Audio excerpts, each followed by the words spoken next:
before we dive into it, if you're not subscribed yet, hit that subscribe button right now. We are on our way to 1K subscribers, and every single one of you counts. Now, let's get into it. The Los Angeles Lakers did not have a quiet offseason. They moved with purpose, spent big, and gave up significant assets all centered around one player, Walker Kessler. Before getting to him though, let's set the table on where this roster actually stands right now. On the wing, the Lakers made sensible additions. They brought in Matisse Thybulle, one of the better perimeter defenders in the league, and Ziaire Williams, another defensive-minded wing who fits the mold of what the Lakers want to build around Luka Doncic. Those moves made sense.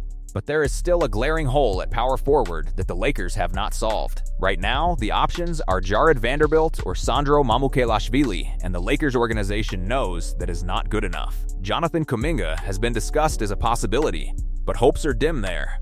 The Lakers are still searching, and they know it. But here is the thing: the power forward problem, real as it is almost secondary to the main event of this offseason, because what the Lakers did to acquire Walker Kessler from the Utah Jazz was not a minor transaction. It was a franchise-defining commitment. The Lakers gave up 2 first-round picks and 2 pick swaps to get the Jazz to let him go. On top of that, they handed Kessler a 4-year, $130 million contract, the bulk of their available free agent money. That is not a calculated, low-risk flyer on a developing player. That is going all in. And as a direct consequence, the Lakers are now largely stripped of draft capital, which is precisely why solving the power forward position has become so difficult. They spent their chips on Kessler, and now there is very little left to work with on the trade market. So who exactly is Walker Kessler? He is a legitimate defensive force. His metrics in Utah were excellent as a rim protector and shot blocker, but he has averaged just 5 points per game across his NBA career.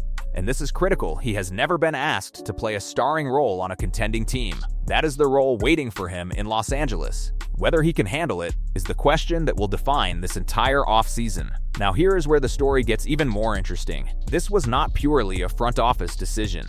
According to ESPN insider Ramona Shelburne, speaking on ESPN Radio in Los Angeles, Luka Doncic was directly involved in shaping this roster, and Kessler was essentially his pick. Shelburne was clear about this. "I think he was involved. Fairly involved. 100%. I think that one was a Luka move. I think he also liked Jalen Duren a lot too." Duren, the Detroit Pistons center, was also on Doncic's radar. But Duren is a restricted free agent, which means the Pistons hold all the leverage. They can simply match any offer sheet and keep him. Shelburne explained the Lakers' thinking directly.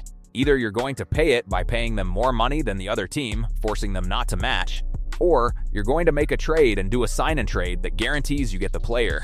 So they paid a premium. But they had a better feeling about Utah not matching if they did a bigger offer sheet, or being willing to engage in a sign-and-trade than they did about Detroit. That is the business logic. Utah was a willing partner. Detroit was not. So the Lakers went where they could get a deal done, and Luka supported it completely. This raises a broader question that is worth sitting with. What does it mean when a star player has this much influence over roster construction?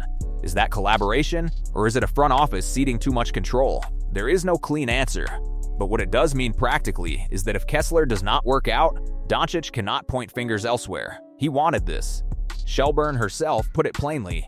It's just a question of, can he stay healthy? Is he the guy? The perfect fit next to Luka Doncic? We'll see. Defensively, he's got good metrics, but we have to see it now in a starring role. That uncertainty hangs over everything, and it hangs even heavier when you factor in the 2028 deadline. Doncic has a contract opt-out in 2028, which means the Lakers are not building for some distant future. They are building right now, with urgency, to show Luka that Los Angeles is a place where he can win. Every roster decision this offseason has been made through that lens. So here is where things stand. The Lakers addressed their perimeter defense with Thybulle and Williams, committed fully to Kessler with $130 million and 2 first-round picks, and reshaped their roster philosophy around what Doncic wants. What they have not done is solve the power forward problem, and they have almost no draft capital left to fix it. The offseason is bold.